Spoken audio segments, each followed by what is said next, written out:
Hey guys, this is Mix. I recently saw Weathering with You by Makoto Shinkai. I saw it in theaters here in Jacksonville, Florida with a group of my anime friends. I just wanted to give you guys a quick video review of it. I love a lot of thoughts of it, and I just want to talk about the film. I would like to start off by saying that I don't watch a lot of anime. I have seen a lot of anime, but I really didn't like a lot of it. The story is always terrible, the characters are terrible, and it drags on. And there's obvious exceptions to this, including like the Studio Ghibli films, the good ones at least, and some other outliers. One of the surprising outliers to me was always Your Name. And this is actually made by the same director, so this is why I was willing to go see Weathering with You in theaters. So I'll start off with a review of the film. I liked it. Overall, it's pretty good. Story was fun. Visuals are always insane with this director, but the characters were not nearly as good as Your Name. But that's okay. I mean, Your Name was like really good in my opinion. There was tons of interesting plot points that I'll go into in a second, but overall, I liked it, just not as good as Your Name. Not even as close as Your Name, to be honest. Alright, well that's it for the super quick review. From here on out, it's only spoilers. And honestly, I don't really like when people do the spoiler-free reviews, because there's literally always stuff that they spoil, so I'm not even going to bother with that. What I said is all you can say about a film to keep it spoiler-free, so if I do any more of these, expect the same thing. So, spoilers away. First off, I love the ending. It's such a big fuck you to literally everyone in Japan. It must have ruined the economy. It's so crazy and so fun that the director is just willing to do something like that. Just let this 15-year-old kid ruin millions of lives in Tokyo. And it's just a child deciding whether his 13-year-old girlfriend is worth eternal reign for Tokyo, and then floods the city for years until everyone has to move out, and it ruins the economy, and it probably ruins all of Japanese economy. But honestly, really like that. It's just that's so cool. I also super duper enjoyed the visuals, all the insane sets, just to see them for like 20 frames, and then it's a whole new masterpiece to look at. It's what I've come to expect from this director, and he did not disappoint in that aspect. In terms of story, it was alright. It was pretty easy to follow. I liked basically all of the characters except for the main two protagonists. I thought basically every supporting character was well done, but the two leads, I was really not able to connect with them. This is really interesting because in Your Name, he did this so well. Everyone in the movie acted as if I felt. Everyone in Your Name acted like I felt I would act in that scenario. And this one, there was a lot of quick explaining and pushing aside details that should have been bigger, but it might have been in the editing that happened. Another issue with the characters, we saw Your Name characters. I thought it was okay, but then when we saw the girl, plus the camera flipped around to show that it's her with her name tag, right, obvious, I thought that was super duper lame. To show that it's the same universe and just show one of the characters or to show them together, that would be really cool because you get to know that it's the same universe, but you don't have to have the characters happen to run into both of the main characters from Your Name. Like, it's Tokyo. The odds of that are so small. So that was pretty lame. More than that, the product placement. What the fuck? Literally, what did I watch? Here's a list of brands that I just remember off the top of my head.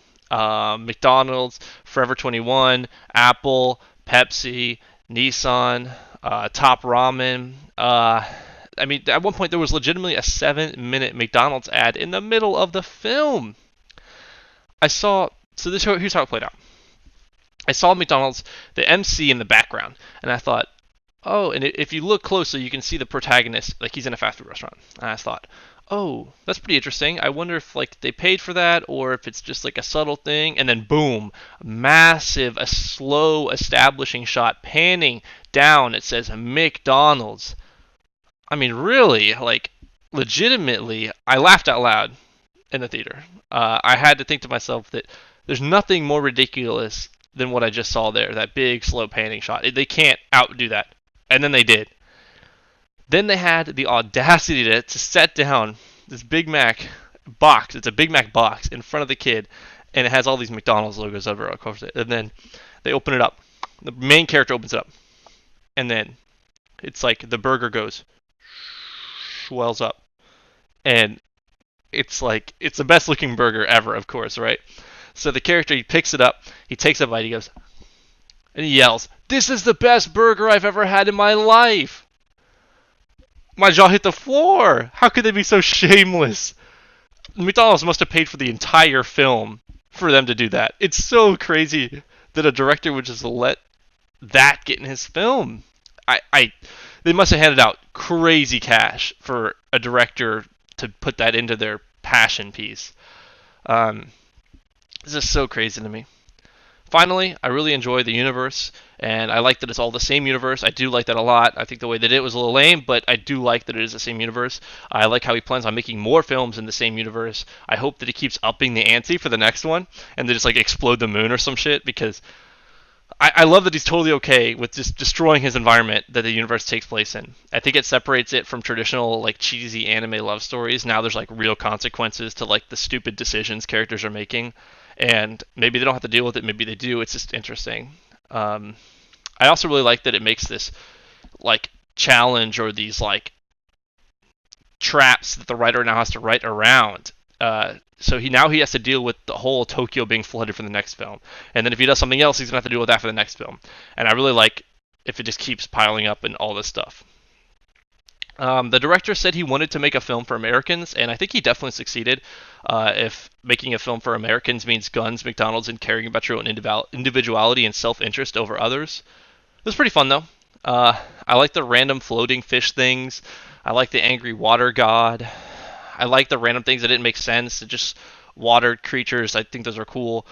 People complain about those things because they weren't explained, but I don't really think they needed to be explained. I think they're just cool little details.